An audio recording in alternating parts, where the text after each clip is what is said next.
Thank you so much, Rome. We've started off both days, and we've gotten great matches for both GK. This one is an exciting one. As they talked about on the desk, Rome's Bandits had a great opener, kind of fell off, but they're looking poised to come back and bring the fire, but it's Blackhand. I've got to agree, Heartbreaker, man. We saw some crazy stuff yesterday, unexpected, right? But then again, we saw them do another unexpected thing and lose that next match, right? So this could be really interesting in how they approach it and what they decide to do going forward. Do they play a bit more chilled and coordinated, which we saw from them against Aerial Rise, and it worked out really well? Or do they just go pedal to the metal and go for surprise attacks? It's going to be really interesting to see how they choose to handle this matchup. Yeah, and of course, this is a little bit different, right? Because last time they were in best of threes, and we're starting with Sabo, Demo. This time, we start in Demo. Right? So now you can get your foot in the door with Demo if that's your strong suit and see what you can do there. But we're going to Canals again, and we've seen both these teams on Canals. We have. And inside knowledge is actually Canals is not Blackhand's best map. So then that's something they said. We were surprised we won that map yesterday when they played. So this could be a good opportunity for Rome's Bandits to get that first round in on this series and maybe take it the whole way, right? I'm really looking forward to seeing these picks and bans because after these teams play these matches yesterday, you know they go back. They're watching the VODs. They're taking notes. They're thinking, how can we mess that team up? What do we learn? We see the secret coming in, very common, you know, no surprises there. And the Juke. So after the chaos that Juke was causing yesterday, also not a big surprise. Yeah, it's quite obvious bans here, and Blackhand, obviously, they love to ban Sigrid. Something happened to them in the past that they don't want ever to happen again. And Juke is a normal defensive ban, especially on this map. There's just so many lanes you can just open up. And we saw, like you said, Ink in that connector yesterday. He just was immovable. Ooh, so we had the Dahlia and Sane come in. So Blackhand are busting out the double res. We know they love this. They just haven't done it yet. And they are full of surprises. So, yep. Double res. Now, how does Roan Bandit counter? Well, they have the options of any power picks they want except for the resers, basically, right? So that is a good thing. We see the Scorch, a fantastic character, basically on any map. I mean, just the firepower, the ability to bounce back, the armor, the Molotovs, very, very strong, and a Ronin. I mean, that's a good way to kick things off. No, this sounds really good to me so far, and I think we're going to see who's that on that Ronin. He has been popping off on it on the past. If he doesn't play, well, he can't play Dahlia. So there you go. Yeah, he now gets his pick. So that's really strong from them. They have the 2 power picks. They have the double goal bounce back, but now we see Chak and the Fixer come in. So Blackhand are looking really strong. They have the triple res, and that's normally why you see the defensive side pick Chak, right? When you have the double res on the attack to counter that triple res. But instead, we got the Ronin Scorch and the Runway. Now this final pick, the Glitch. Okay, I like what I'm seeing here. We have a tier on their team. They have the hack, so they can counter the Fixer, maybe the Chak, so he doesn't push too fast. So the Ronin, they have a lot on their side as well. They've done a good draft on both sides here, and now it's just about what the game plans what are. they're going to do with it. Exactly. I mean, and again, you know, you're thinking, oh, there's a Saint. You don't want to waste a glitch hack on that. But you have a Scorch. Throw an EMP. You're all set. So there's definitely a good counter to a lot of the picks on both sides. We love to see that. Of course, that double res can be hard to beat. If you're not able to get up there and finish a kill, you're just dealing damage at that point. It's just dealing damage, slowing them down for what? Maybe a second and a half, and then they're just back up and they're running at you again. So definitely looking forward to seeing what they can do with that, or rather how it can be stopped, how it can be countered as we get into this first map on day number 2 at the RCCS. And we do have Blackhand on the attack here, trying to push this bomb site when they go to it. I imagine it's going to be B. I can already see the arrows going towards it, and it's very orthodox to do B, and they are going to do it. And we're going to see Rome's Bandits trying to defend that. The Claymores are coming out, and I love that, Heartbreaker. The Claymores are so good, so sneaky, especially on these early rounds when nobody has the tenacity, and putting them too close together, you might get the kill on people who have the toughness to survive it. And you never expect it on pistol round, right? Like, that's just not where you think they're going, and you tend to play faster on rounds like this. You just need to break in there, close the gaps, use your pistols the best they can. You got those trip mines to get through, but it looks like they're going to spot them because they're coming up short, but they're rolling through the site. It doesn't go off quite yet. How have they not gone down?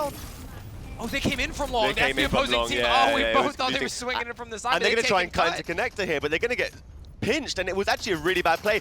Who's that goes down as well. Ink actually manages to survive and to change that tide of that whole pinch there. So it's a 2v3 situation, 3v3, the same drone comes off, and suddenly all of Blackhand have made it work for them when they lose the laner instantly, and suddenly it just flips, and Ink gets a pick, the same drone comes off, and now they have a 3v2 situation. They played that so well in a situation where it looked like they had lost it instantly. And we've already seen the res come into play. Not that I don't know that it led to anything just because of the fact that, well, he just ran in there and started gunning everybody down. It didn't really matter here. This is Ink just doing Ink things, but it still happened. We're still seeing the reses. It's something you got to think about, because then they get one off the Saint drone and the next off $1. They got 3 reses. They got in the 3 first reses round. on triple res. You're making a great point there, because Ink got that kill, and okay, cool, he got that kill to win a 2v2, but the Saint drone in the 7 seconds that he was, so it became a 3v2, but that should have been a 2v2 in a normal comp situation. So they've used the triple res on the first round, and our Rome's Bandits are going to understand they need to get their finishes. They can't, there's not a trading situation. They need to win the fights, not trade.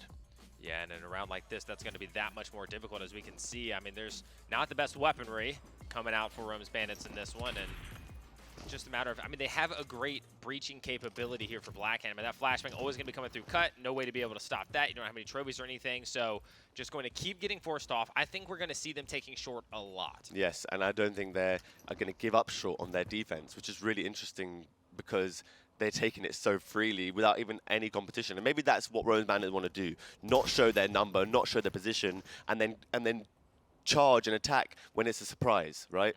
Tana's sitting here on the site just behind the box. I think he just got spotted by Drew up top. So that information, he had avoided being seen from the players on short, but now he's been spotted. They're going to know he's there. They also know, however, that there are trip mines. So if they want to push Tana there in the site, they're going to have to figure that out as well. He's going to have to be careful, because they do not let that slip. When you're in a bad position, they are just coordinating and focusing on how to get you killed. But he made it out, and now we hear the bomb plant going down. That is a missed shot on the head, but a body shot comes through from later on Pixie. He does get a kill on Tana as well. He's going absolutely crazy. The body shot, the Chak does come in and help. It's a 2v2 though. Oh, tries to escape with his life, unable to do that. Drew there from the backside. They're now grouped up. It is all onto this Ronin. He's up top. He's trying to get the one. Can't do it. It definitely had to be damage coming from the other side as well, because he was very low at that point. So well done to get those team shots and not give the 1v1.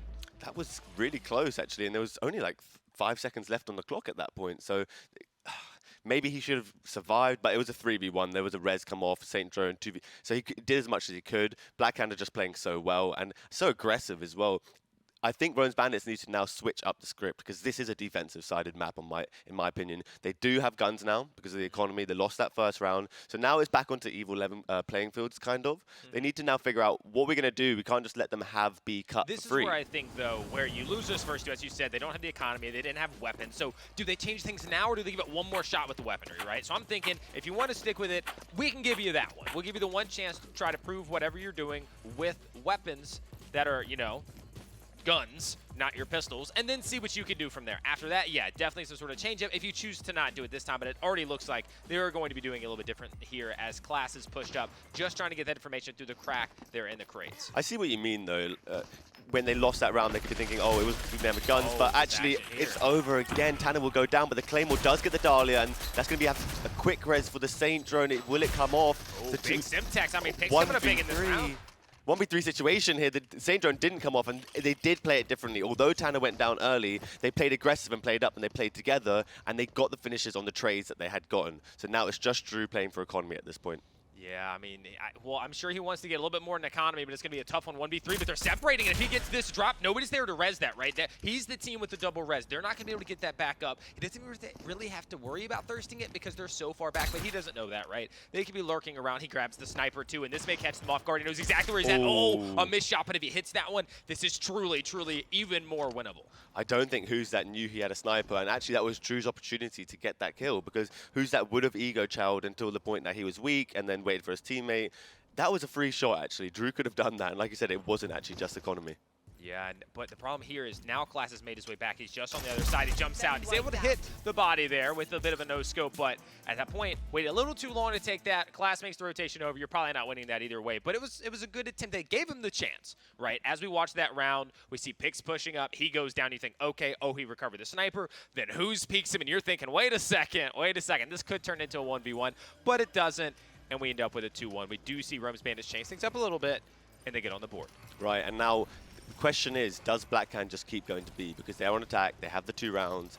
You know, if they get 1 or 2 more from doing this strategy, I see them winning this map.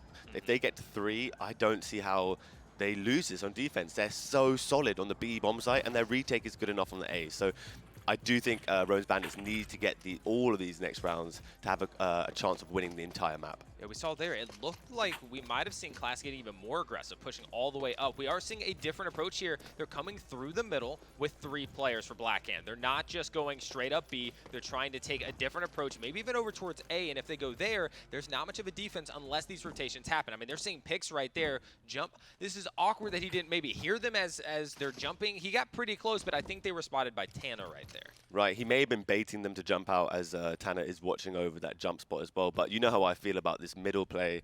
Especially when it's slow, it's very dangerous, but they are choosing to go towards B, and I don't mind mid to B. That does work out a lot better, and they have met their teammates. So they've gotten that B connector again. They're doing everything they can to get that connector and then play afterwards. Yeah, it's going to be Class coming up here on long because he was pushed up a little bit, but he's going to get caught between Drew, but he's able to get that first knock. And these trades are going in both directions right now, and it is going to be down to this 2 versus 2, and no reses are coming through.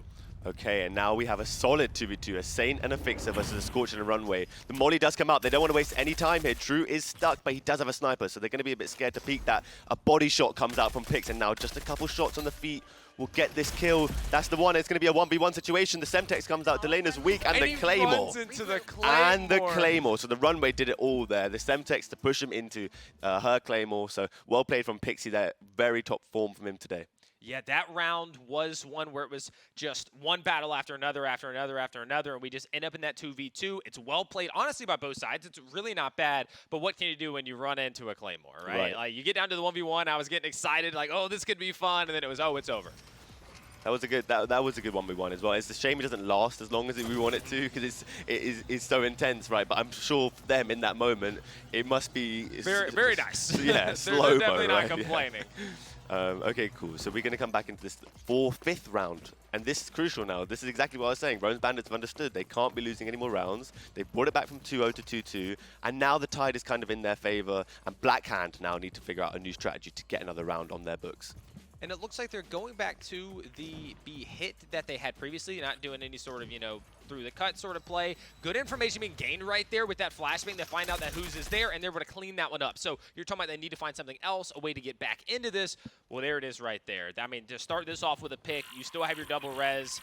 You have a big advantage in a round 4v3 when you can bring back 3 of your players like that. I agree, and I'm kind of disappointed in seeing that pick come off, actually, because it's kind of basic, especially in the 5th round, just to be hiding on the box by yourself and die to a Semtex. It doesn't really work out, right? And especially probably they jumped over and saw his nameplate or something like that. We have a rotation coming through. I mean, it was just one player left to try to distract them while all 3 of Blackhand, the other 3 players, were jumping around and narrowly avoiding that trip mine. That would have been a little dangerous. They have gotten that bomb down, and this will be a 4v3 retake. And I'm sure he just made the call, hey, Pix is getting up, don't show yourself. He has that sniper. Right, and I don't think they're going to, by choice, leave site here, right? They have no reason to. They have the numbers, and they have one person who can play outside of it. Pixie does manage to get through connector there, has to run away again, because he's going to get crossfired, right? And the flash comes out, and both of them are running like headless chickens, and they just get destroyed. Unbelievable play from Blackhand. They get that first pick, and they realize if we rotate, they're going to be out of position as well, and we have more of a chance of resetting this attack rather than running into class per se, like we saw, on the previous on long. So very well played and quick and efficient rotate from them. Yeah, this flashbang right here leading to those 2 free kills. And again, I had stated Delena was going through that flank. He was the one who was left to distract over towards long, fired a couple of shots off and basically nothing, just to say, yeah, we're still here, while his team is planting the bomb. And then he never left. He just waited, bought his time, goes for the flank, and helps his teammates secure those kills. And you got to think they know that is Delena, right? #1 out here. So if he stays at a bomb site, you got to at least put 2 men there, because anything could happen. He could actually stay and flank anyway. So smart to choose him to do that as well. See if we get the bounce back from Rose Bandits now. I mean, that's what we're looking for. Are we going to have a 3-3 or is it going to be a 4-2? We see Class is pushed up pretty heavy here. Has the flashbang selected, of course, just in case they're getting a little aggressive. He's going to be able to pop that off. And it's Drew just on the other side. I'm not sure if he's going to be able to hear those feet shuffling or if there needs to be a bit of a peek there. And Tana's just behind him. So this is a possibility here. We got the wide swing. He doesn't want to take that fight. He knows this is bait. Class is a smart guy. He knows that's exactly what they're looking for, but he'll finally step out. They don't want to let that res happen, so the Simtex comes out right away. I love how they did that. They know that Blackhand are always going to bait and switch that. And it's one of those things, when Blackhand are in that position, I think it's strong. But when an enemy team is against Blackhand in that position, I think they need to watch out. It's not going to be as easy as you think. So I like how Class did that. He waited for the couple bait and switches and got that kill. And now Blackhand are going to try and push through this mid-connector and probably rotate. That's the only option they have, I think. Yeah, I definitely didn't expect them to continue to try to go on that path they were on. And that's the shot they need coming out of Gronky. He's traded, but I mean, that's the opening, and they're both probably going to be going for these reses, and that's going to allow them to try to do something else here as they rotate actually back towards that B-bomb site. Another shot out of Gronky. Again, goes with the Claymore, though, and he still has 30 health, but only hits for 70. He gets a Dahlia res on the track, and it's 2v2 now.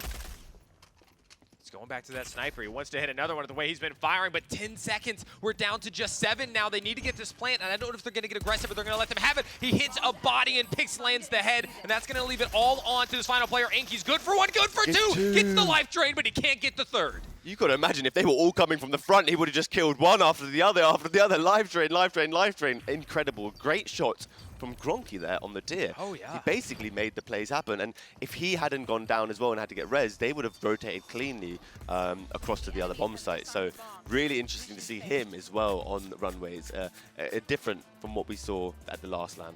Yeah, I mean, just the ability that these players have to kind of just work with what they're given, right? To make the most of the weapons that are in their hands. And, I mean, even Ink there at the end being able to pull off 2 kills. You know, he saw the live stream and he said, wait a second, this is possible. But ultimately, that pinch coming in from that backside couldn't turn fast enough to be able to make something happen. This play right here at long was to perfection. The fact that they really wouldn't peek, they wouldn't give up that bait and switch that we talked about, and then they end up capitalizing on it 3-3.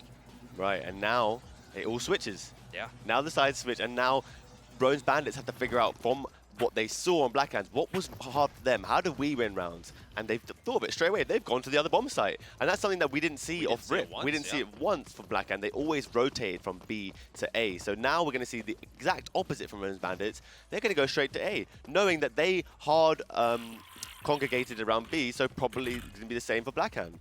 Yeah, they need to be able to do something with this, though, because those rotations came in. They didn't wait long before they started heading over towards A, and it's this great defense over there in the cut. So we've already seen Class and Pix be taken down by Drew and Ink, and yeah, you got the bomb down, but you're already at a massive disadvantage. They're getting the self-res here on the chalk, so this is a 4 versus 2. Yeah, it's not actually ideal, and they had complete control for about 3 or 4 seconds there, but Pixie went down instantly. I think the way he approached Connector was not quite good enough, and we have a 1v2, 1v3 situation. It was almost something close there, but the bomb will eventually get defused, and Tanner's going to have to just try and get a kill for Economy. He gets the one. More than one, but they just keep getting back up, and they apply that pressure over and over and over. And you were talking about, oh, they had the site for 2-3 seconds, but they had it in a way as in nobody was in the site to defend it.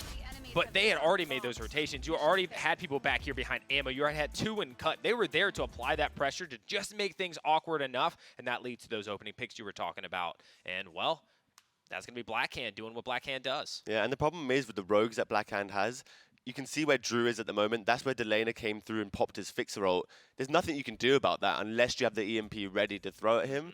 He's going to have used it on the back site. They used it to clear orange. Exactly. He's going to have free reign of just looking over the whole site, and you're going to have to scramble and move yourself and eventually get out of position and get eliminated. So very good retake, and it's always so easy to do that when you have a fixer on your team on defense.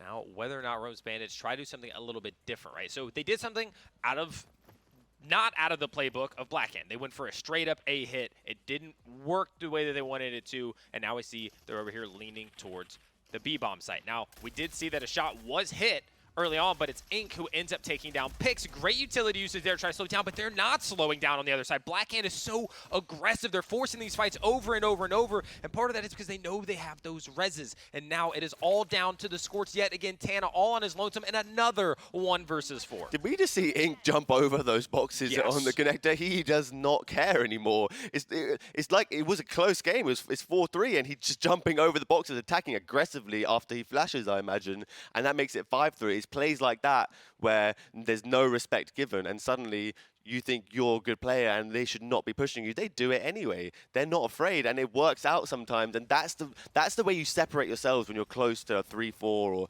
4-4 situation and get that extra lead you have by a wacky, goofy play, and it worked out. That's Blackhand in a nutshell right there. I mean, that is truly how they tend to do things.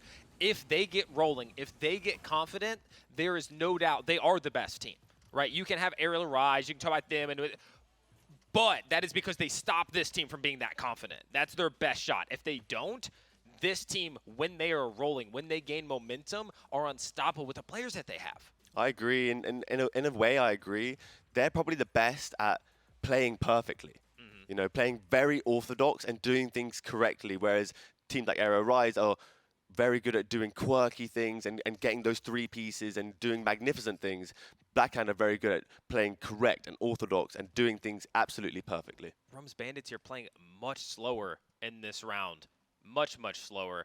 I mean, literally crouch walking around. But finally, they're going to make this play. They're going to try to get a little bit more aggressive. They're clearing out the box with that Molotov. Well done to make sure nobody's playing close. We do have people in the cut. They're playing a little bit further back. Ink has pushed up, however, and they are going to be able to take that fight. And he's going to be able to remove, with the assistance of Gronky, Class, and immediately Tana goes down as well. And we're already here into a 2 versus 4. Yeah, they want to end this game right here. We literally had a 30-second round there, and Ink is playing that hiding spot that is so obvious on this map, right? It's just the right-hand side, and if you don't flash check it or, you know, run and bait and switch, you're gonna get eliminated. And that was such a basic spot that everybody tries and plays at one point on this map, and they've chosen the right time. Their timing is impeccable.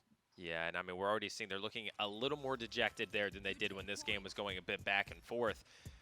Scoreboards, I mean, teams are putting up damage. You know, it's not like we're not seeing a whole lot. Of course, Ink's at the top. He's been just flying around, just gunning down everybody. But other than that, like, the damages are relatively close for a 6-3 game. But this is it. If you want to start off this series with a win, and you're Rome's Bandits, you got to win 4 more in a row. It's only 1 for the other side. This is going to be difficult, and we're seeing some aggression here. Delaina's pushed up long, is clearing out everything, and that is going to allow for his teammates to reposition. And now we have that strat come through, the mid strat. We see it once per team, per side here, and it's not going to work out instantly for Rome's Bandits. Tana's just going to get Semtex, and the Chak's going to come through, finish it, pops his ult, and they're going to try and clear out Who's That as well. He will get out in time. And the glitch gets turned on as well from behind. Ink is just going and going and going, and now he's searching for that Ronin to get that 3-piece. Absolutely crazy reaction times. And Who's That comes back and gets a kill, in fact, on Drew. And now he's in a 1v2, and he will lose that 1-0 in the series to Blackhand. Phenomenal play from them. Yeah, I mean, really, the story of that one has to be, one, they played very, very well as a team, but Ink was not stopping. He was not slowing down. He was all about, I'm taking these fights. I'm hungry for more, because just in that last round we saw, he gets one with a Semtex, just swings in, takes him, pops his ult because he's like, I want more. I'm going to need this HP. Runs in, scares somebody else off, turns around, takes down Class coming in from behind, and then immediately just swings into the cut. Ink was not slowing down. Ink was ready to farm some more. And if he doesn't change up going into the next map, GK, if they can't slow Ink down, this is going to be a quick series. And the thing is, for Rome's Bandits, in my opinion, they need to win.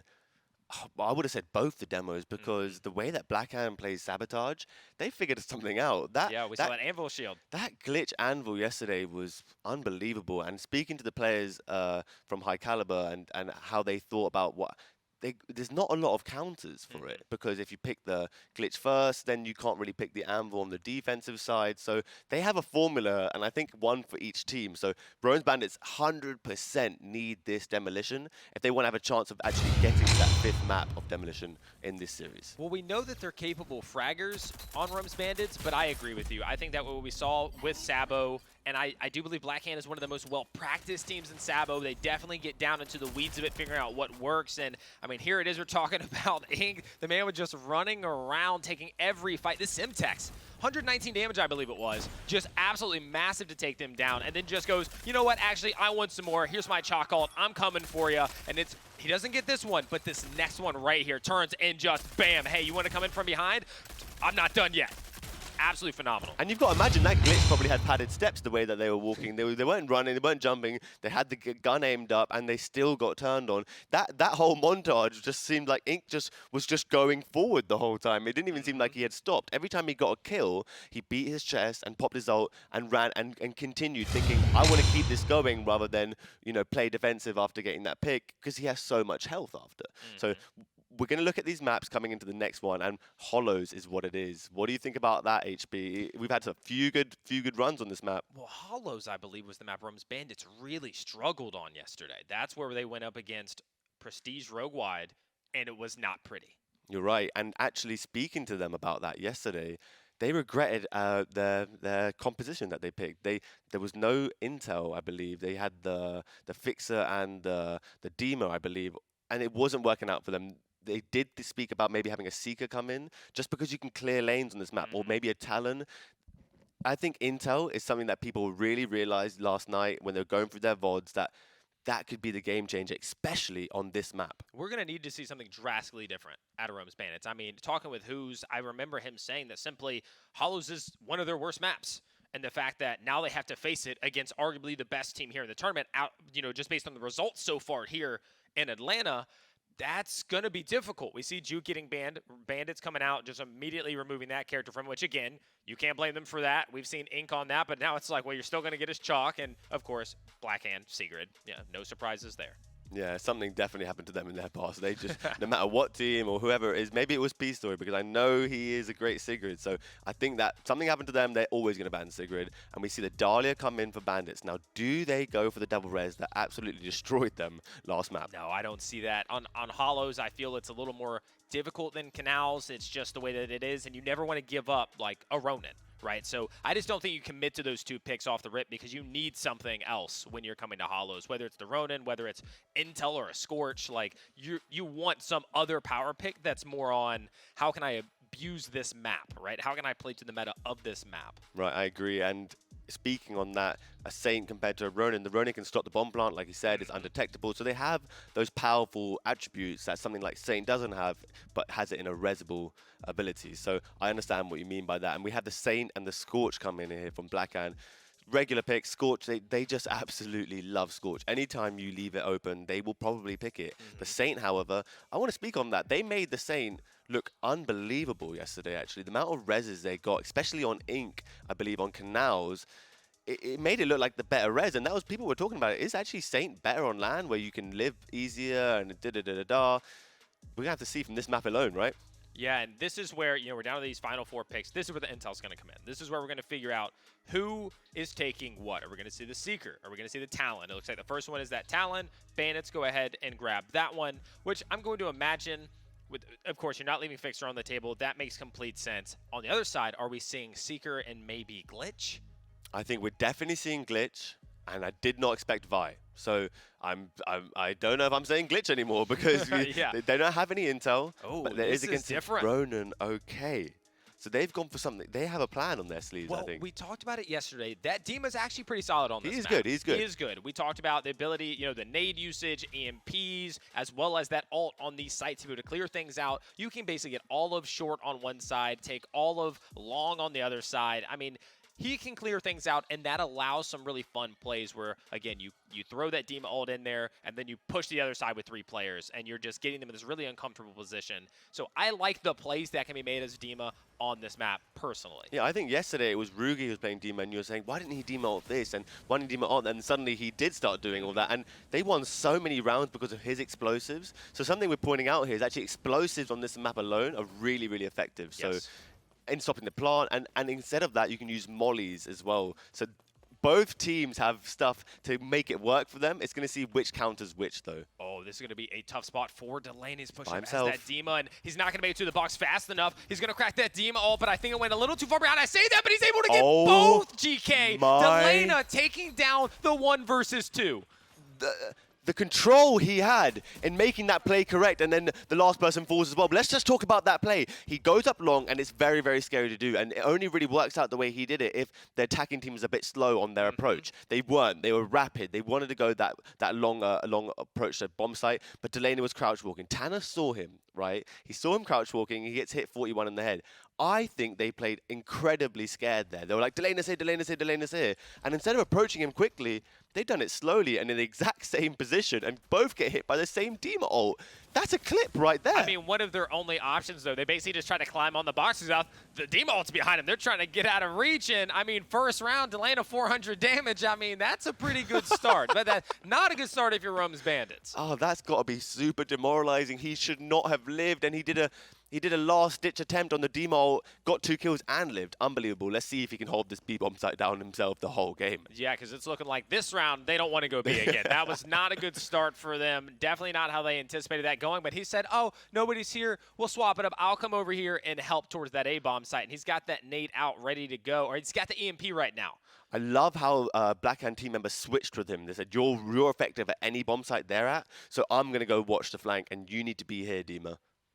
We have Class on site there as well, ready to get EMP'd, I believe, or probably demoted if he goes for that plant. I like how they start, though. So they start with the Dima there, and then they swap it out with the Saint. Basically, if you're rushing, I'm going to be able to stop you, and then if they're not, I'm not. And so here we go. They start to push in, and then they just completely counter it. Soon as they think that there's going to be some aggression from Rome's Bandits, Blackhand just come back with the utility dump that they picked. We were talking about their interesting compo. There's so much utility involved that when you start to push, it's like, here's a Molotov, here's a grenade, here's a Dima ult, here's a Vi trap. Hey, my Molotov's back. Take one of those two, and you simply can't get anywhere. And the only way they seem to do it is wait that out and go for the Fixer ult, but he's going to get EMP revealed and it's a counter Fixer, but they do get the pick on the Vi, and that's actually incredible the way they've done that. And there is a member of Blackhand sitting in middle. Delena's going to watch over him. That's it's a 2v3. Bomb dropped. Under 20 seconds left. They need to be able to collect that, rather.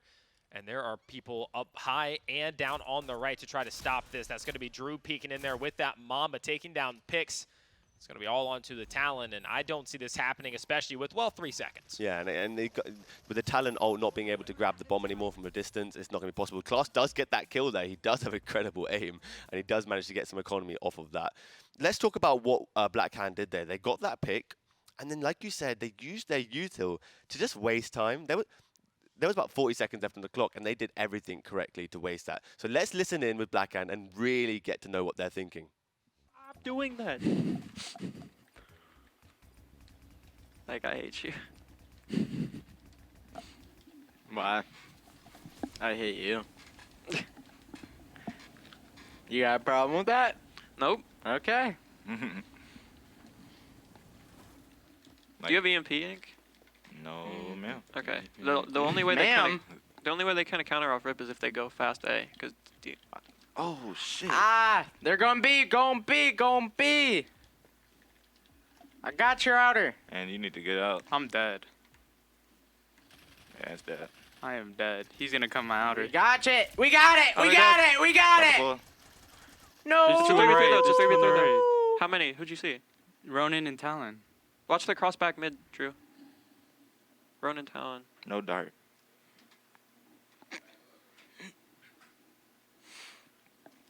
Like, why did he dart that? There's one mid. Ink, I'm gonna leave you because you have an instant to stop plant. Mm-hmm. Just call quick if I come back. If I need to come back, Ink.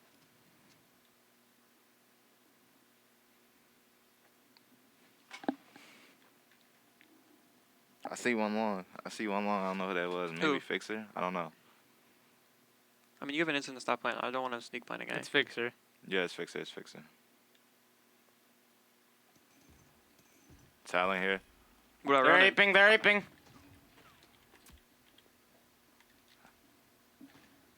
They planted long. He's on site. He just He's went got short. He just went offside. short. Two of them short. Going. They're badly ticking in short. I'm behind you, Grunt. Last one long. It's a tier. Reloading. Someone get on. Just close right. Nice. It's like, they almost just got collided. Me? No. Drew and Ink. No. Yeah, I Well, just watched it, We Drew. were in stack. Like, we're not going to talk about the furnace I you put him in were. short? Nobody? Nope. Like, Calm, cool, and collected. Outside of the excitement coming out of Drew, of course, he was those calls early on were a bit much. You know, it I was think someone definitely gave some him excitement. a Diet Coke this morning or something because he has a lot of energy, as you can see, right?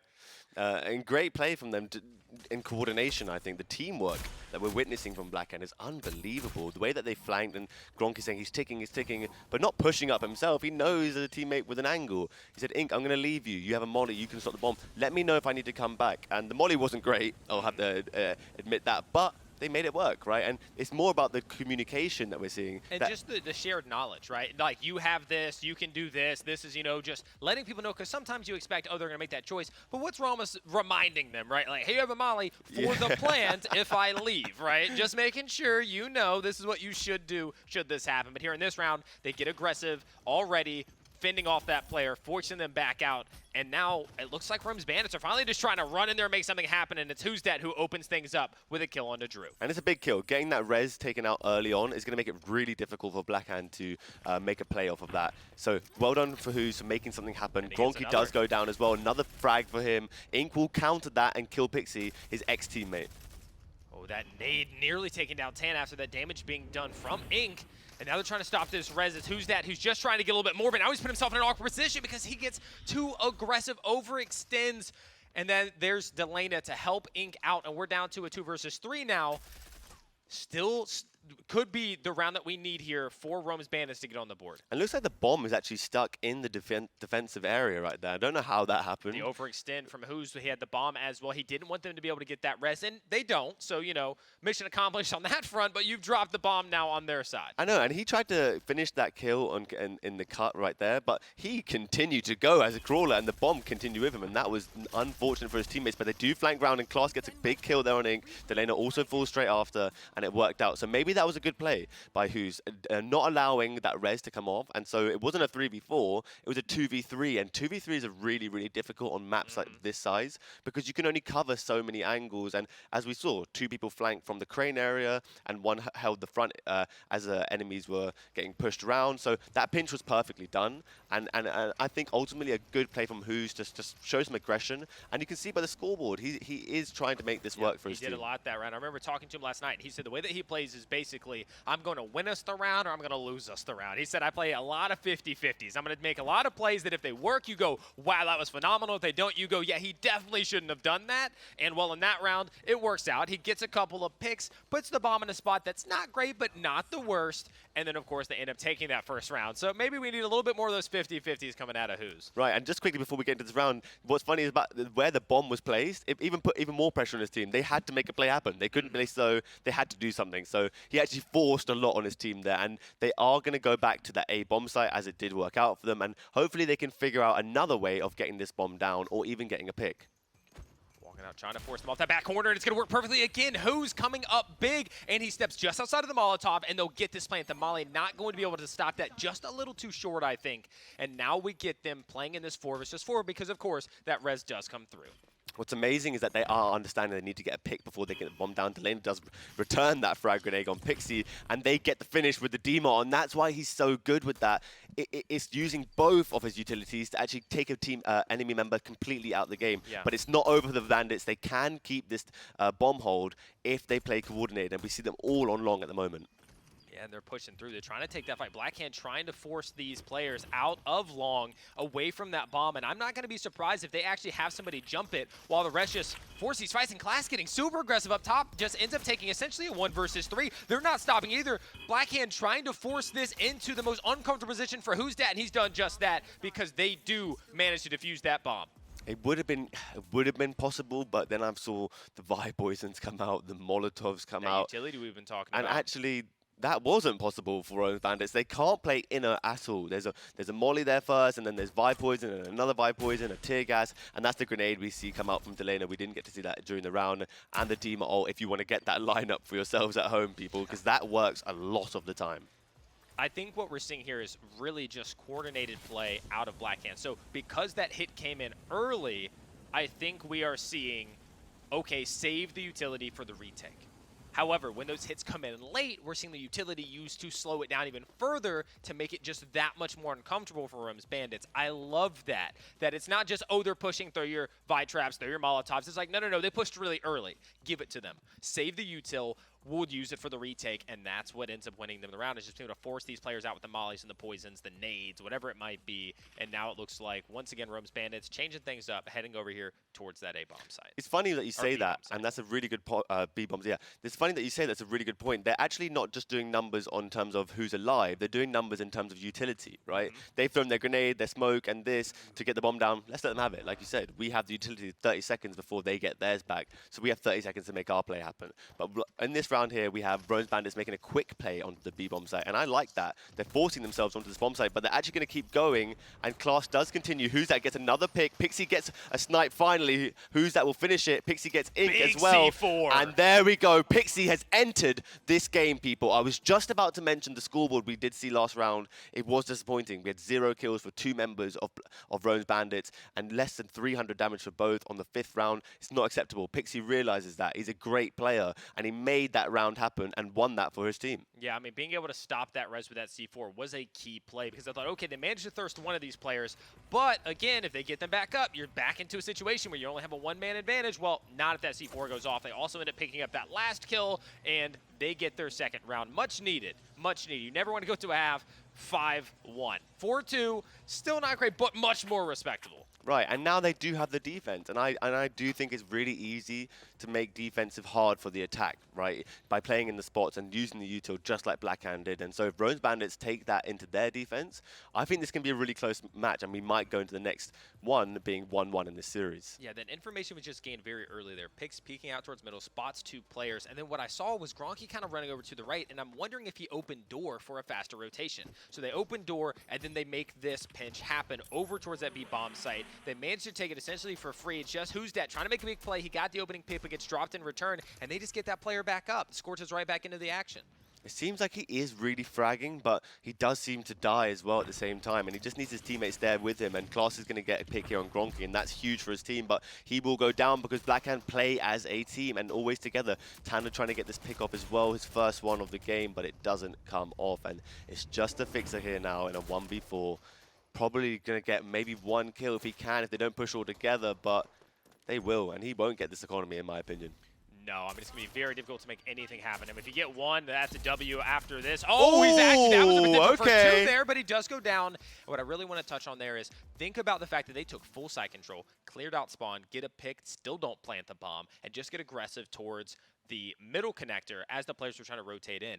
That's what separates, and I've said this before, good players from great players. So you get on the site, you think, okay, let's plant, and they think, no, we are running through right now. Stay as a team, stay as a unit, stay grouped up, and let's just overrun all these players because we have these numbers advantages. That's exactly what they do. The bomb didn't go down until they were in a 1 versus 4, and they said, oh, we probably get a little economy out of this. Let's go ahead and plant. And even in that 1v4, they took quite a while, right? They wanted to know where the enemy was first because they don't want a 1v3. They have a 1v4, and even if it is a 1v3, that player needs to die instantly for a trade. So I love how serious they take every single scenario.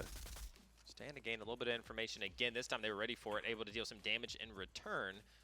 This is Hustad's chance to make something else big happen. They don't want to let the res go through, but it looks like it's happening unless they can make something happen with the dagger, and he does. So he drops him again, and the Saint drone has been used. But we see somebody coming across the zipline. That's going to be Gronky here for the support, and he's going to be able to try to cover for that res, but he gets dropped. Nice shots out of Pixie there. Double tap to the body, and now, once again, the res comes through. They did manage to get the lane back up as well. These reses are just paramount, but the flank comes in. He needs to win this fight. It was a close one, but Class does come out on top. That's great play from Klaas. He caught Ink slipping there, just crouched behind that box. And also great play on long here from Rome's Bandits. It's just consistently getting the knock and not getting knocked themselves. Even though they can't stop the res, they can hold the enemies there.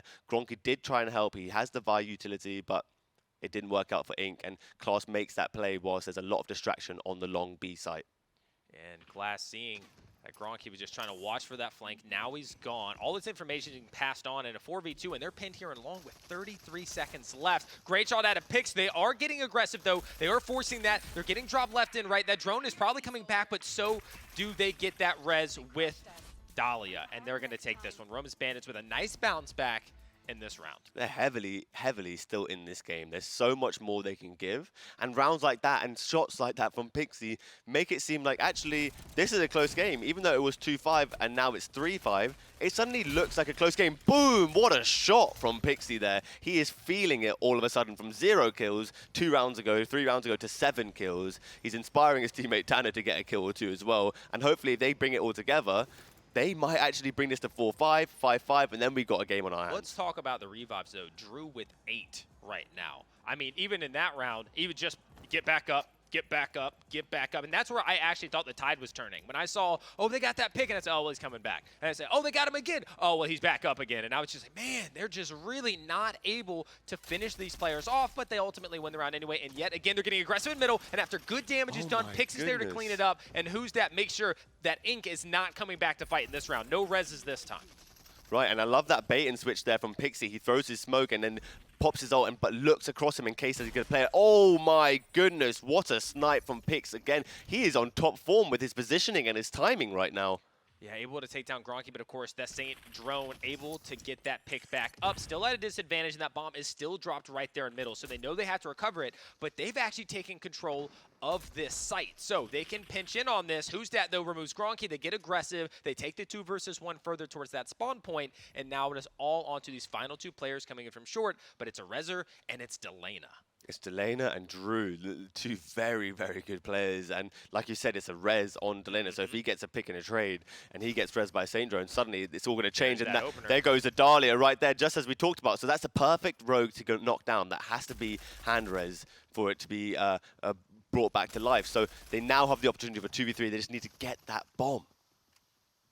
We're seeing Drew up top, but where's Delana? Still over there towards that short position, probably just waiting for the Dima ult. I imagine he's got some utilities wrapping around that backside. They're trying to pin some, but 13 seconds, GK. They not only have to get this bomb, they have to get to a site and plant, or they have to remove all the players from the equation, and it just can't happen now. They've split up. This is a great play unless Drew can pick up 2 and he can pick up the 1, but 25 HP and a pistol. No, who's that's not letting that happen, and they will pick up that round. 1 round away from tying things up here. Well done by Rome's Bandits, not overextending once that pick on Tana came through. They played it nice, cool, and collected, and end up taking the right fights at the right time. This is the Rome's Bandits that we saw beat Aerial Rise yesterday, right? Just that pick alone, Pixie kills him, hits the headshot. Who's that instantly finishes it. That member of the enemy team is not getting back up, and that is the teamwork we were talking about that we didn't expect from this team yesterday, that we think that can carry them forward. And who's that?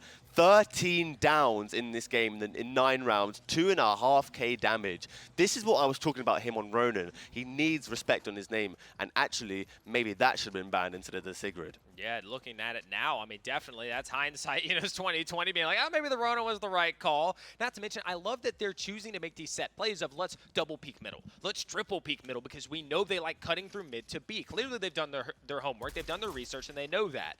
And now we can see, finally, Blackhand said, you know what, yeah, these B splits aren't working. They're kind of owning us there in the middle. Let's try something else. Let's head on over towards A, at least draw a little bit out, and then maybe make the rotation. Now B's a little bit easier to take when they're not holding that mid connector spot. Right, and you see Gronky running in first. He's just going to Vibe Poison and move, Vibe Poison and move, and get that intel he can from the ticks that will happen, right? Very, very speedy rotation, and it worked out perfectly well. Like you said, they forced the enemy team to go to A, and then they moved rotated. Class, though, getting that trade that was necessary on the Saint. The Fixer and the Saint are down. The Ronin will get Dahlia res as she gets knocked, and we have a 3v3 situation with the bomb down for Blackhand.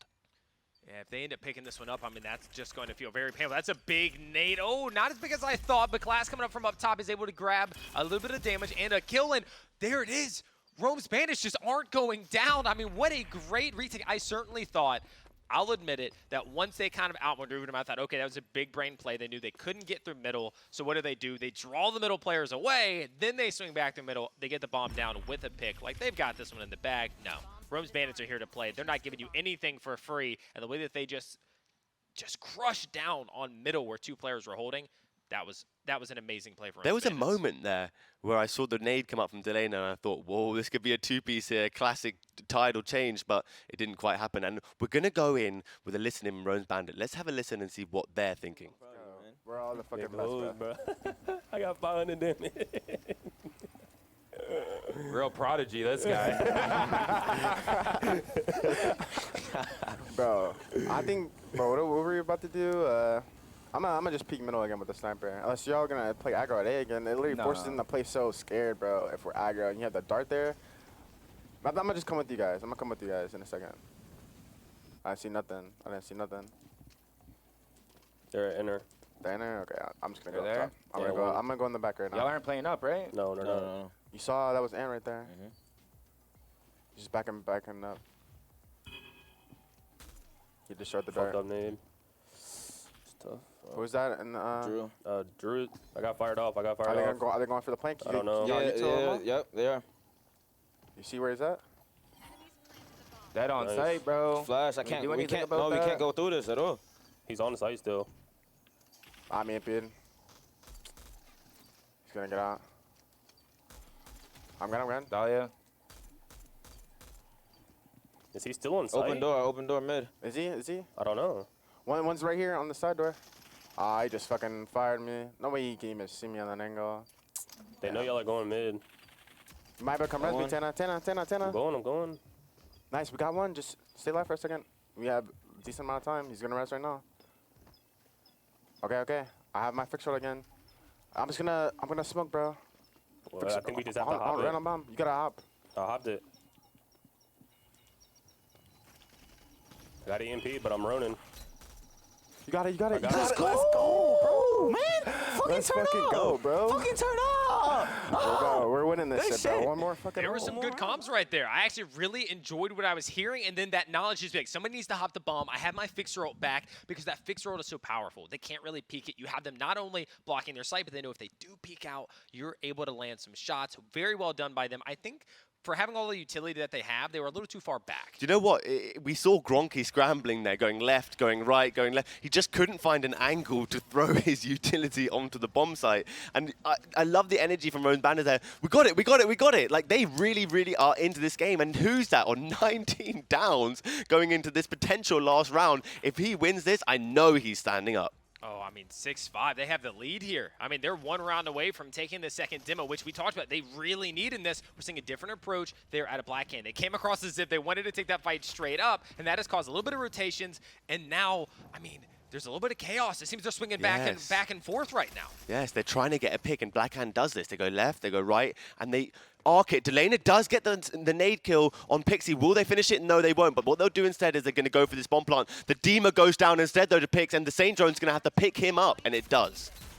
Right back into the action, though. He's just going to stand up from that plant, able to take him out. And this time, you're not coming back. We've already seen 2 players get dropped, and this is looking very likely to go 6-6 because it is all on Tana here as the Dahlia to make something happen in a 1 versus 3, and he also needs to be able to take that bomb out of the equation. This is a tall order, GK. I think if I was Rome's Bandits right now, I'd just be thinking about what we're going to do for this next play. Stay as long as you can, Tana, give us extra time, right, and maybe get some eco. So he does go down there, and what I have to say, if Rome's Bandits could hear me right now, because I do support the underdog when it is in this situation, right?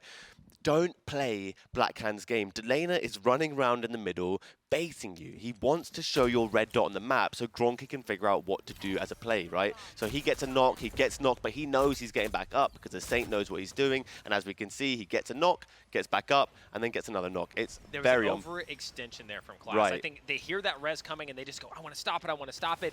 Trying to stop reses with how fast they are in the current meta, just not worth most of the time. If you're not already there, ready to fire, the fact that he had to run and just reveal himself to all of middle to try to search that, you have to let them get Delana back. That's just the way it has to go, and I know that's a tough situation. Nobody wants to be like, yeah, Delana's coming back, but and that, I'd rather that than get removed myself, right? And that's exactly what ends up happening. Delana gets back into the game, Class is taken out, they have the advantage, and they ran with it.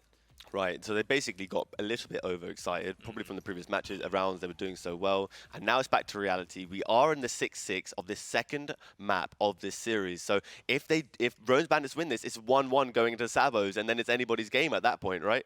Yeah, I mean, 6-6 pressure's on. Anything that Rome's Bandits had when they were thinking like, oh, we've got this, we're feeling really good is, oh no. We've reached this point. We know how good Blackhand are. And Blackhand, on the last one, we saw all of those swings, right? Left, right, center, just trying to catch them off. This time, a little more passive. And look at how far up Tana is, along with, he has a duo there. They're ready for whatever happens. They're on this double flank. this could be huge. I love this duo flank because that makes it so much safer. You can't cover all the angles, and once you get caught out, you're basically going to be killed. So I love the duo flank, and unless Blackhand realized it and push out Crane, it would have been perfect for them. Yeah, look at this. That's exactly what they're doing. They're pushing out Crane, which means they can take that other side. If they decide to get even further aggressive, he's going to spot the first player coming. He's able to take him down, though. He needs to win the second one. Throws the C4 out to stop that aggression, that push.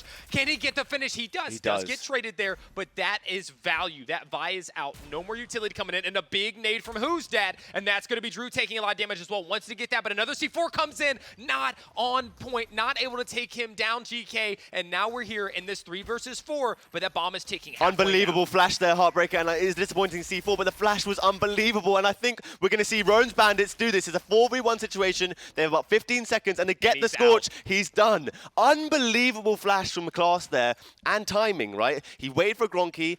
He knocked him. He almost didn't eliminate him, but he did. He gets knocked himself, gets rezzed, flashes, and eliminates the opponents there. I love how he did that for his team. So well timed. There was a lot of utility being used to perfection on that back box. I mean, just the way the C4 came in, he's able to deal the damage. They know the res is happening. C4 goes in, a flashbang goes in.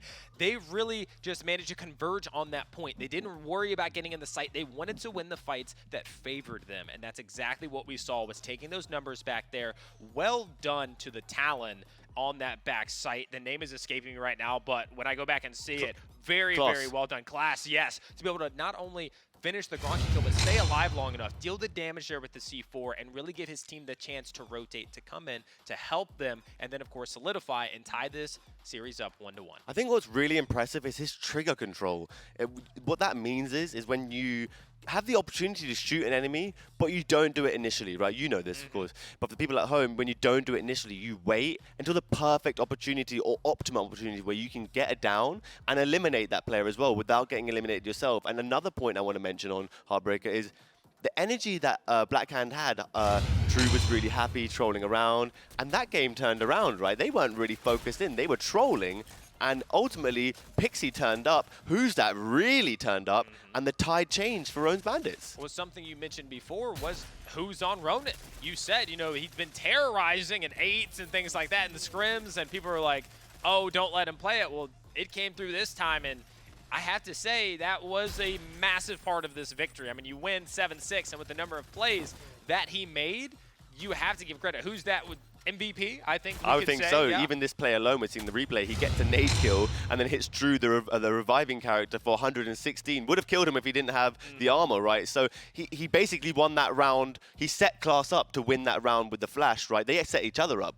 So they actually forming a great duo ship from the last LAN coming into this one, actually. I'm just realizing that now myself. Really, really impressive. Yeah, I mean, them choosing to come back together, and now we're seeing that it's really flourishing in this because they have now, again, they haven't won this series. It's just 1-1. But you have to say this is already, their run here has been an overperformance. They take down Aerial Arise, and then they come into this one, and they've already taken him off map off of Blackhand, and they did it in style. But it's not over yet, as we said. The series goes on. It's 1-1. We're moving into Sabo, and you'll have to wait for that after this break. Welcome back, everyone, to the Rogue Company Championship Series event here live in Atlanta. We are in a great series thus far, 1-1. Blackhand and Rome's Bandits. Rome's Bandits, of course, showing up in that second map, GK, and now we move into Sabo. Right, Rome's Bandits looking at the Bandits that we saw yesterday beat Aerial Arise, and now I'm really excited going into the Sabo because I know that I feel like Blackhand are definitely going to win one of those Sabos. They've done so much work in the lab, right? Yeah.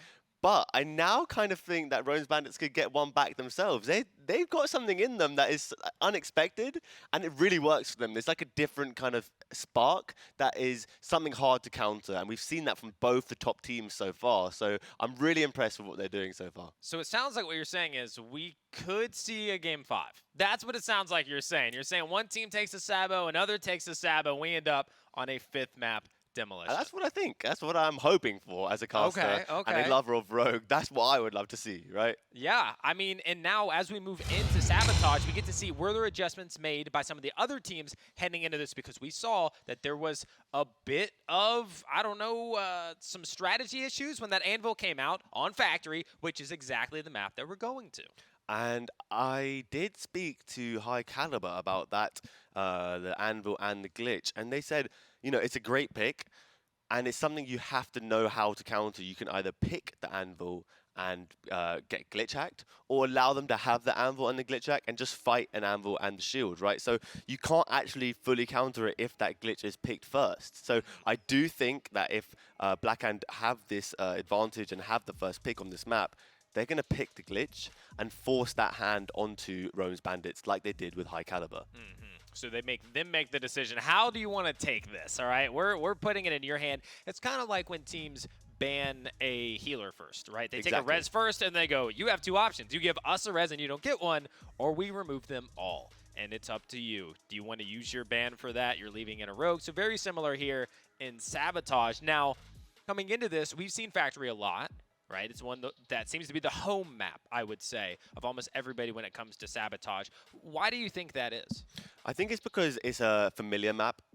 We used to play it on Demolition in this game, so everybody knows kind of what they're doing, and that's why we see the Lancer ban, actually. I think that stems from those Demolitions coming into this game. People played Lancer instantly, knowing that they can get to the mid way quicker than the enemies, and so thus Lancer is always banned. It's a familiarity with this map that brings it into that home map feeling in Sabotage, and I really like that feeling we're seeing, because Sabotage is the new map, so it's good to have a new game mode, so it's good to have a map to go with that, to start to understand that game mode. So you're learning the game mode and not the game mode and a map. You're already comfortable on the map. I also think with the Lancer, it's because with Sabo being a game that is so life-based, right? It's when you get that pick, you can make something happen, and Lancer is a character that's very good at getting picks because you catch somebody off guard, you get that opening, you're able to reposition very quickly if you still have your boots, and all of a sudden, you're up 2 lives. You're able to make a massive play with that, get that bomb down very quickly. And, of course, you pick up that bomb and you start running. Right, and something to add to that, actually, is that coordination is something that Blackhand do really, really well, is they know they can get a pick, but they wait to find out whether they can get the pick after that. They don't just get that pick and think, okay, we need to move forward now, there's 4v3. Then they go, we need to get this pick, and then tear gas off site and kill the other guy on the white van. Few steps ahead, playing a little bit of chess out Correct, and that's exactly how I think they do it, because it seems like when they do get that pick, suddenly they just win and they get more picks, and it's like, actually, that's way more coordinated than we can visually see as a viewer, because of the comms we may not be hearing on the other side, right? But we come into this, and Blackhand do have this attacking spot, and that's going to be so dangerous for Rome's Bandits, and I can probably see a Sigrid ban here, maybe? I mean, we know that they don't like it. You know, we've definitely been harping on that a bit. They're not a big fan, and there it is. Yep. I mean, wow, what a call that has been made here. I'm not even happy with that one. It's too easy at this point. Yeah, but on the other side, all right, GK, what are we thinking here? Where do the Bandits go with? I think banning Duke is pointless, so don't do that. Yeah, and Sabo not quite the same impact. So maybe just ban the Anvil, or ban the glitch, actually, because the Anvil's not as much of a problem. It's the glitch, meaning you can't Molotov the shield, and you can't actually throw anything at it. So maybe let them play Anvil and have that slow character, but without the glitch. But now they get rid of the Lancer, so it's you can only hope. You can only hope. Those first picks. So now the question is, do they grab the 2 that we've been talking about? Is there a glitch Anvil? No, they go Dahlia off the bat. So that leaves it. So even if they pick one of them, the other side can steal one. But I think if they pick the glitch here, right, then the other team can't technically. There you go. This is the strat here. They pick the glitch first. They can't take Anvil. They can take Anvil, but the shield's going to get destroyed. And you know Blackhand, they're only going to use it for the shield. They won't use it for anything else because Gronky won't allow it. So now, do you pick the Anvil and get hacked, or do you play against a glitch and an Anvil? It's like, it's an incredible strat. I'm not going to lie. He kind of figured out the formula here. Pressure, definitely applying the pressure on the enemy team. And you know that's why this time is ticking down. They're trying to figure it out. We see the Ronin come out. I like it. We talked about it. We've been harping on it. Not a bad idea. And they go Scorch. So is this Anvil about to pop up? Where are you placing your bet, GK? I would say if they want to win, they pick the Anvil. Okay. If they want to make it a slow game and maybe a bit more even, they don't. They pick a fixer or something. Yeah, they pick a fixer. So interesting. Maybe they thought that Rome's Bandits had figured out something from watching them previously do it, and maybe they thought Rome's Bandits are going to expect us to pick this glitch, the Anvil. GK. Mac with no Dahlia and a Phantom to finish it off. The Phantom we know can be really useful. The Mac, I guess it can only be for the extra health, because that ultimate is not very effective on this game mode, because It has to be perfectly timed. It has to be perfectly timed. Peek and you immediately hit it, and you're like, oh, you're blind. Yeah, and it's like, who's blind? You don't even know which players are actually blind because of the positioning, and it goes over boxes. So it could be anyone that's blinded close to it. And also the glitch as well.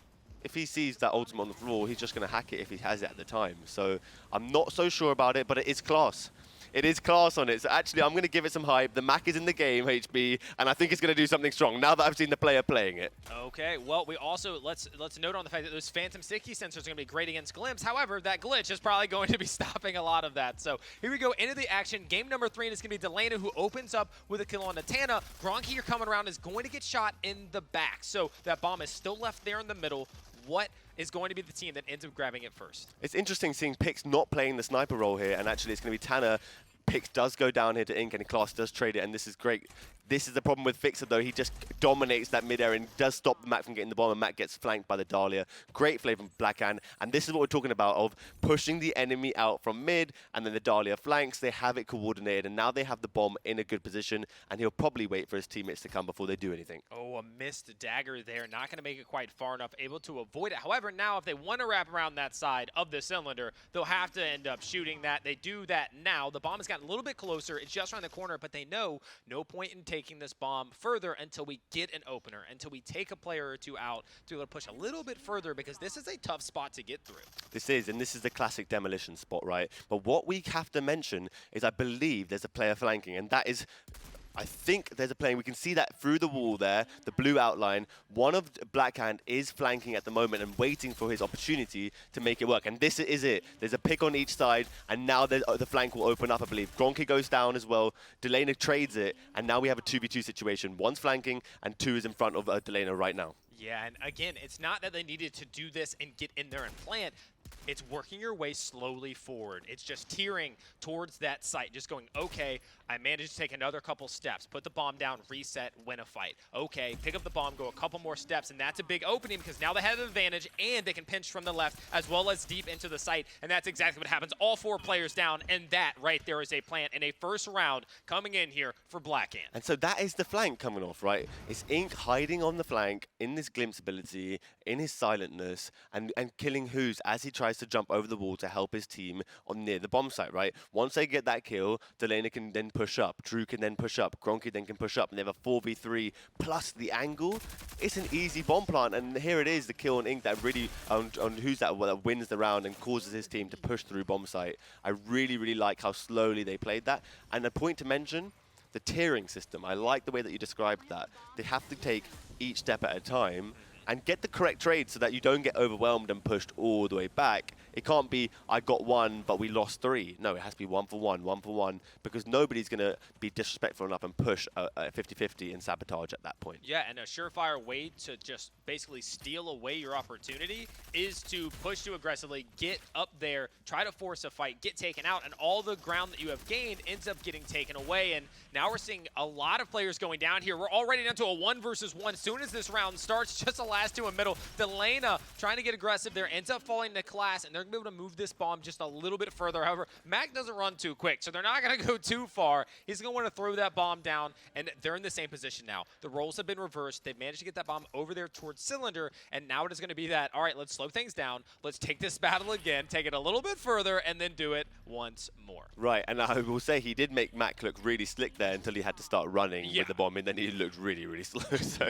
but Class making Mac work for him, and like you said, they're in the tier position. I like this whole tier gimmick we got as a tier is unbanned now. Ink does go down this time, though. He tried to get a bit sneaky. The glitch will go down as well, so that's 2. It's a 4v2 here, and we see the Dahlia Gronky going back. He knows this is going to be a problem. We have to give them this little bit of ground. I'll go back a little bit further, let my teammates come in, just taking that next step, right? Like we're breaking it into tiers. Then he's taking it into the next one. Say, we'll give up that one for now. Yeah, and it worked out for them, right? Because they have now got their teammates back, and their push didn't happen. They didn't get knocked. And actually, it's a bit of a war going on here. Tanner does get Delana, so they do have the advantage here. Will they make the most of it? Class goes down to Drew, and the trade comes off, and Pixie will go down too. Drew is fearless on that box. That Molotov, I think, was not the play because he throws it. I don't think it hits the other side of the box. It forces his teammate out, taking a little bit of damage to the left. That Class is then forced into an uncomfortable spot, gets taken out, and I think that Molly actually lost in that fight and has now seen the bomb make its way back into middle. Yes, and I think that was an error from Pixie. He does do that sometimes with his utility, using it a little bit too early and causing a problem for his teammates where they expected it to be used differently. But they do still have the bomb near their possession, and nothing has been caused because of it. It's just a straight reset. Class taking that 1v1. I think he did know the Dali was there. He probably should have waited. And with the fights that went the way of Blackhand over towards the site, I mean, this point, they can run it all the way in. I'm pretty sure they're about to go up 2-0 because those spawns are not going to be close enough, planting just behind that box. So you're going to have very limited space, and that is going to be round number 2 here for Blackhand. That is interesting, right? This comp alone as well, something to mention, is Ink is not usually on Glimpse. We've not seen it in Demolitions before. I have heard about him playing it in scrims, but then we didn't see him use it against High Caliber, right? So it's very interesting to see his roster increase, and efficiently as well, as they go 2 up here in this in this Sabotage. Yeah, and I mean, we can see Drew is definitely going off. And there's an interesting note for Drew, because he was talking a lot about how Sabotage is his game mode. He actually stated he believes that he is the best Sabotage player in Row Company. Straight up the best. He takes a different approach. Drew levels up his gun before anything else in Sabotage. It's interesting because they said he would be playing, you know, Glitch, for instance, and Glitch can get armor. I mean, his perks are pretty great, and he'll be dropping a gold LMP in the first round. I mean, when you're getting that many kills, you can appreciate it because it's still working for him, but it's not orthodox, and I like that. We do get into this round, though, and it is a bloodshed instantly. Who's that gets 2 kills, Gronky and Ink, and Pixie will get Drew, so that's a 3-man wipe, and they need to move this bomb forward to that bomb site and get around on the board. Yeah, I mean, that's a good opener, but we've seen them get a good opener in the last round, and it completely swung the other direction. So now what can they do with it? Well, with the way that Blackhand just got those kills, not looking like a lot. I think they're going to try to reset this bomb unless they're going to run it themselves, and it looks like that's what they're doing. The reses are coming through right back into the action, and they'll keep marching forward.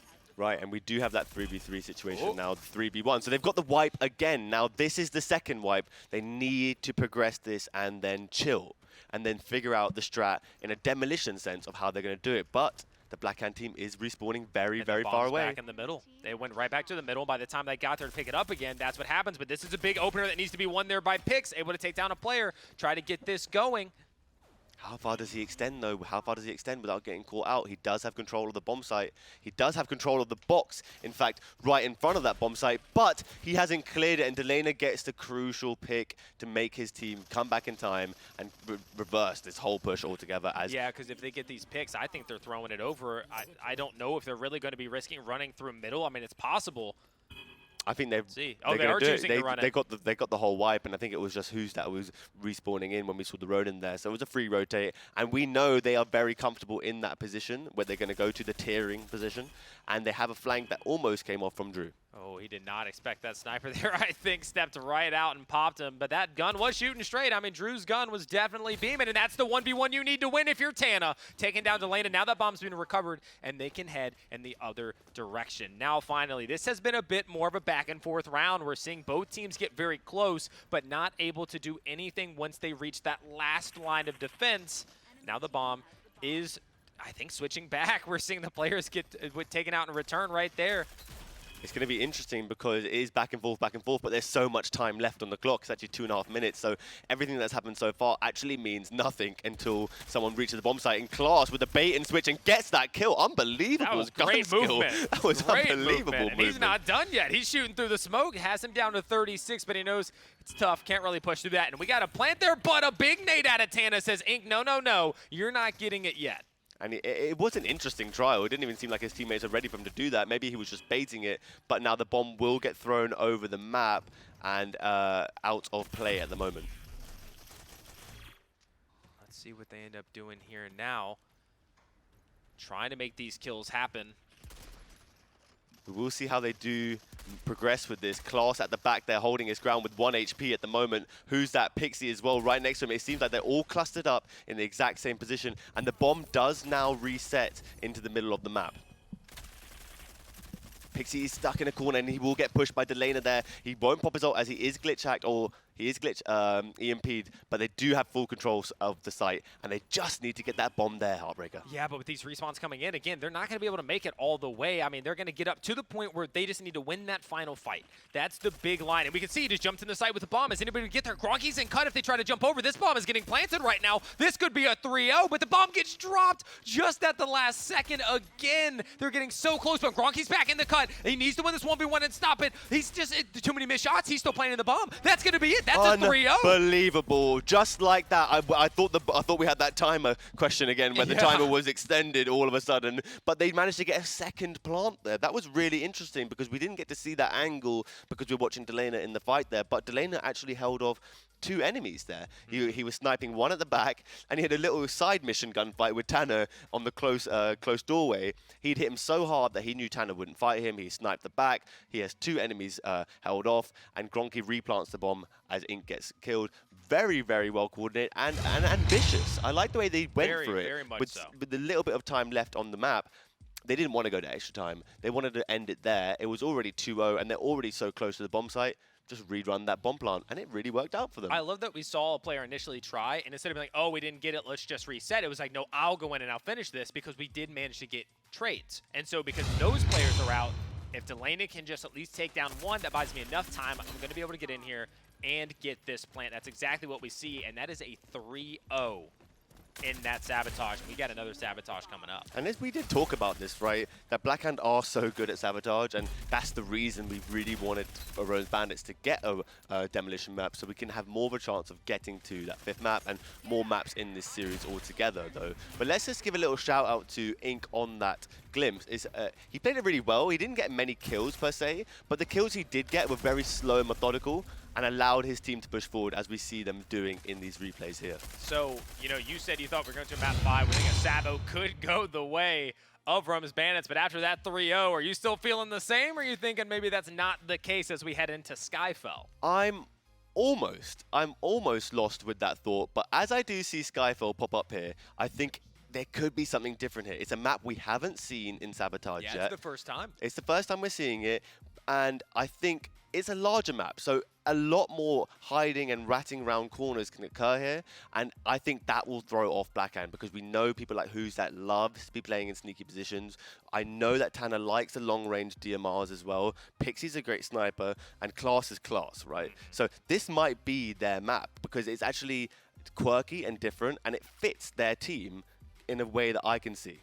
Okay. I mean, I can understand the logic there. I think the momentum that is coming out here from Blackhand is going to be something that's hard to beat, especially a 3-0. And although they did get close, Rums Bandits never got close enough. Right. I mean, there was never one you're like, oh, they have it. Oh, they actually lost it. It was like they got to the site.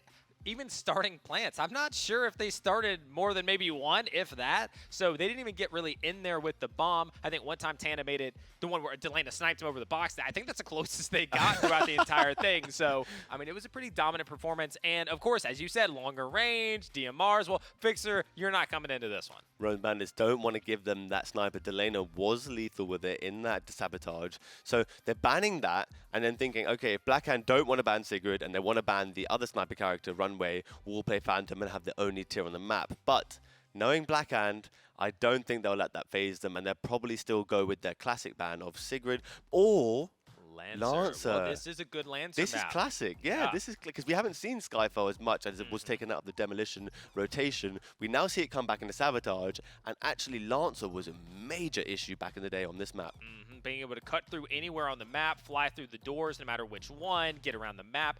Very, very good back on this map, and I guess it translated over with Sabotage. So we're going to see Lancer removed, Fixer removed, and Ronan being the first pick coming out of Rums Bandits. Right, and second of all here, I think, okay, the glimpse. I was just going to say, are they going to stop the enemy team in doing that and use it for themselves? They do have players who are really good at that rogue, and it's a big map. Yeah, there's a lot of open space. I mean, between middle and getting around towards the spawns. I do think that's why we're seeing them go with these kind of, you're not going to intel me out. I'm going to be able to lurk my way around. I can understand why they're doing it. And, of course, we see a Dahlia coming out from Blackhand. We saw some reses come through in that game, although it's not as peak. And, of course, they said, oh, we're not banning Sigurd this time because we're running it. I now am feeling a bit scared for Rome's Bandits. I'm going to be real with you. We do see the runway and we see the Scorch come out. It's not about their comp per se. It's a really good comp actually, and I think they can do a lot with it. And they have EMP for Secret. Right, and they have the Ronin with Who's That, and they have the Glimpse, and they're stopping Ink using it. And so it almost is all working out, right? They have the runway. We see Duke and Glitch coming for Blackhand. Okay, I'm just going to say it. I didn't expect that Lancer ban.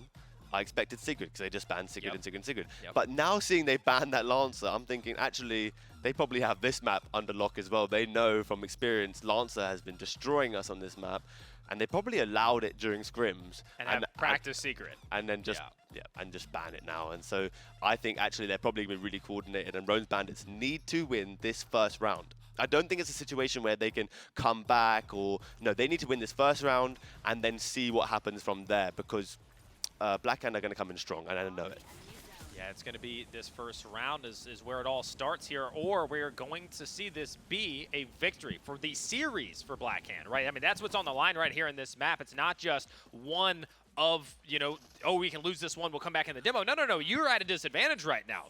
They're up 2-1, Rome's Bandits. You need to win this if you're Rome's Bandits, because Blackhand, they're one map away. Right, and we do come into this map straight away. Klaas gets a pick, as per usual, gets that first pick, and then Tanner gets traded out by Drew. And we have a little bit of bloodshed in this Aqua position. This is what we call it. We call it Aqua. We haven't seen this map in a while. Who's That fighting on the other side? Actually not on the Ronin and on the Glimpse instead, which is very interesting as he did pop off, but he is very good at hiding and ratting, and so being invisible does help that. Oh, yeah. I mean, if they can't see, you know, it adds a little bit of that to the arsenal, and that bomb has been dropped over towards this side, but again, they just push ahead of it, trying to win these fights, and they're doing a good job of it. I mean, we're going to see there in the kill feed is Who's That and Tana going down, and it's going to be another one. If they can run this bomb in, I mean, that could be a free plant. And that's going to be the round, I believe, unless the Scorch somehow gets all three of them. Unless Klaas can get all three of them right here. He does almost get 1.5, but... He might have bought enough time, though. I mean, somebody might be able to rotate in. I don't know where these spawns are coming in. The bomb is now going down. Through. Oh, they heard the rotation. They know he's there, but then we just want to take the 2v1. That's well done. Don't try to force the plant. Grab it. And this, they've stalled them, but they've stalled them so close. That was really interesting. Ink got off the bomb there. It seemed like he had maybe 1 or 2 seconds there, and he got off. He didn't want to ruin ruin the chance for his team, and he stayed alive. And now it's up to Pixie. He does have to get the snipe in the head. He does get the finish, and now he has to throw his box down and throw a Semtex and make this work for him. Ink, what are you doing? How do you not understand there's a player right in front of you? The Semtex must be used here. We do see a bit of slowing down. He doesn't get the kill with that, and Ink is going to try and swing. He does get flanked from behind, and this is going to be a total reset. HV. Oh, yeah, they have to throw that off. I mean, the pressure that's on right here, that has to be absolutely tossed. You need to reset that and get this back in there. Speaking of slowing down, that's what that reset does. It puts them right back into this position where they can just decide to approach it from a different angle to come back. But we already see the bomb is heading right back to where they just tossed it off. It's almost like they all mutually decided together, let's just reset this whole thing and restart the whole round, because Blackhand have that in their favor. But Delana does get flanked there. Drew does get flanked there. Who's will get traded instead from Gronky. And now they do have the bombs in possession still, and they do have the right path to get this bomb down. They are in through door 1, and they're going to fight Tanner to see if they can knock him as well. And stay alive right there, but he's in a tough spot. I mean, he really had to stay alive, and at this point, they're just running over them, and they're going to go for this rest so he can help cover that plant, provide that support. But we do see that at this point, who's going to be there to stop them? Pixie is the only one doing it, but he will get traded out there as he does kill the Dahlia. Drew's got a shield in front on that zip line as well now. Everybody's close enough. I think this is it. They're going to go up 1-0. He's covering both sides. Just needs to slow it down for just a second, and that's exactly what happens. That is going to be a plant coming through. It's unfortunate because we saw Tanner in that position there and get knocked, but what we didn't know is Scorch was right next to him. So he overextended, got knocked, and then that meant the Scorch was going to have a 2v1 on themselves as well. Instead of just holding their positions and not showing their number, they did and lost that 2v2, and ultimately the bomb was planted straight after. So unfortunate for them. They just need to get on the same page, in my opinion. Yeah, there's got to be something that bounces back in this round. Okay, so you're on the other side now. You can make a different approach, but we need something. And we talk about Drew leveling up that gun, playing a secret. 12 downs in the first round, 1,755 damage coming off of round number 1. When he said, oh, I level up my gun and I dominate, there is no question right now. He is the force in the server, and they are just running through. But this time, Pix is able to open things up, finish off a kill, and that's Drew we were talking about, taken out for at least 5 more seconds. You had to drop a little card caster's curse on him there, right? He was going too crazy. He had like triple the damage of some of his Somebody teammates. had to do something. Yeah. Yeah, he will get stopped there, but it doesn't matter. This game is very long-winded in terms of getting the bomb down. There's so much to do, and the bomb is still in middle, only just being moved now by Drew, who we just seen get knocked. So and he that's has the shield still. right, and that's how slow this game mode is the bomb doesn't move until it should, and the shield's going to go down, and Heartbreaker, is this an instant plant? It looks like nobody's there to defend it. He has a free plan, and that is going to be a second round. I mean, we basically, all we saw was Drew go down, and then all of a sudden the game was over. So he gets back up, pulls out the shield, plants the bomb, and they're up 2-0. They're 1 round away from taking the series. That's got to be demoralizing, right? You get a pick on Drew, but actually Blackhand knew you were going to do that and worked with it and got the picks on everybody else instead. So much so they took ground on the map and let Drew respawn and get the bomb. Run past with the bomb. Yeah. They didn't go back and get it. They said, Drew, you're going to respawn anyway. We've killed everyone else, and your respawn time is 2 seconds quicker. Just get the bomb and bring it to us, please. We can talk about right here. 2,000 damage. Nobody else has over 1,000. Okay. Did you see the stat? If you add all of his teammates' kills all together, 5, 5, and 3, you get Drew's 13. So he has all the same amount of kills as his whole team right now. Pushing up. He's getting aggressive. You can tell he's feeling it. Ends up getting dropped right there. The res doesn't come through, so he's out for a bit, and now the battles ensue. We're going to see, though, that Rome's Bandit has been winning these fights up until that point. Delana takes one, but they are still not able to grab this bomb. Finally, it looks like somebody is going to get their hands on it, and that's going to be Tana, who's running and tossing it forward, but now we have Drew over on that right side, and he's not letting this go easily. Still has the shield as well, but he's going to take the fight straight up. Almost gets the second. Lower HP. The res is coming through, though, and they let him get back up. Goodness. He gets back up and hits the fist, GK. I'm going to give him a new nickname. We have Juggernaut Drew over here. He's just got 3 kills. He got Who's That as well. Over the head glitch. Juggernaut Drew held down 2 people, gets 1 killed, gets Dahlia res, and then punches the second guy to death, turns around and kills Who's That on the head glitch. Unbelievable And he's already play. completely cleared all the way through. He's got the shield up. He's going to be going in here to this site. Tries to get it, not going to be able to do it, though. He does get taken down because those rotations did come through. Picks Antan on the back. Who's That on the close corner? They do not want to give this up, but that bomb is there waiting for the opportunity. What's interesting is they have to push this. Rome's Bandits have to push this, and they've taken too long. They were so scared of what Drew did to them, they didn't push a 4v2, and now they have a 2v3 situation, a 4v4 that's turned into a 2v3. They should have just won that 4v2 and moved the bomb forward, but Drew has caused too much fear in this team. And they haven't been able to get rid of the bomb. So even though they got all those kills, the bomb is still held right there. Drew's claimed that territory. Gets a little overzealous, I think. You did need to push that. Your teammates are coming back, and now that death has made that bomb reset because nobody's able to get a hold of it. You pushed in, you go down. It's right back to where it started. So all that ground that was gained, null and void. Right, back to the reset, and we know that Blackhand are very good at resetting it as they do move forward. The shield comes out, and Drew's trying to get a little bit of intel for his team, find out where those enemy team members are as they decide to move this bomb up. But it is a slow move, and the bomb is finally picked up and juggled. They don't know that someone's on the left, and Pixie will get that snipe. Yeah, but once again, they've managed to push that bomb up close, and if they don't do something about this and clear that out, we're just going to keep seeing the same fight. All we're seeing is they're playing defense, and when you're down 2-0, playing defense the whole time probably isn't the best call, but they haven't gotten the opportunity to actually escape this position, and coming across that zip line, they want to take this fight. He's good for one. Can he get the second? No, they end up taking him down, and that's the opening with the Molotov there. This is going to be a tough spot for Delana to come out of, but a good repulse is going to put him right back into it. He pushes through the Molotov, does manage to take down Delana. This could be the moment. This could be where they finally break this hold. Class with the 2-piece there on Gronky and Delana with the fire ult popped. Very well played, and that's exactly what they need. Like you said, they need to now move this forward, keep going. The other team is just spawned back in, and the only person left is Ink in this vicinity. Now they need to move forward. Gronky and Delana are starting to move into that mid position, and the reset is happening. It's like Groundhog Day, HB. It's just the same thing over and over again. They can't escape this spawn area for them. Yeah. And I mean, this match has delivered just as well as that movie did. I mean, it's just been really great to witness this. But we need to see Rome's Bandits finally get a hold. They've only gotten it into Aquarium on one side and done nothing but play defense on the other. Just like last map, they're not even really gaining that much ground. I need to see them start to at least plant at a point. Let them taste a little bit of that victory, but that's not happening right now because we're heading right back in to Blackhand, pushing through and putting them on their heels here, trying to defend this final spot. there for the bomb. But a big nade there is going to let them know exactly who's there, and that's going to be Class. Drew, though, picks up one. Ink with another. Gronky, it's Class who gets one, but he's out too, and this very well could be it. And what's amazing there is Drew caught who's that slipping on the zip line. He tried to flank behind them, but Drew was ready for it, and that probably won them this round and this game if they get the bomb down now, and they will. 3, 2, 1.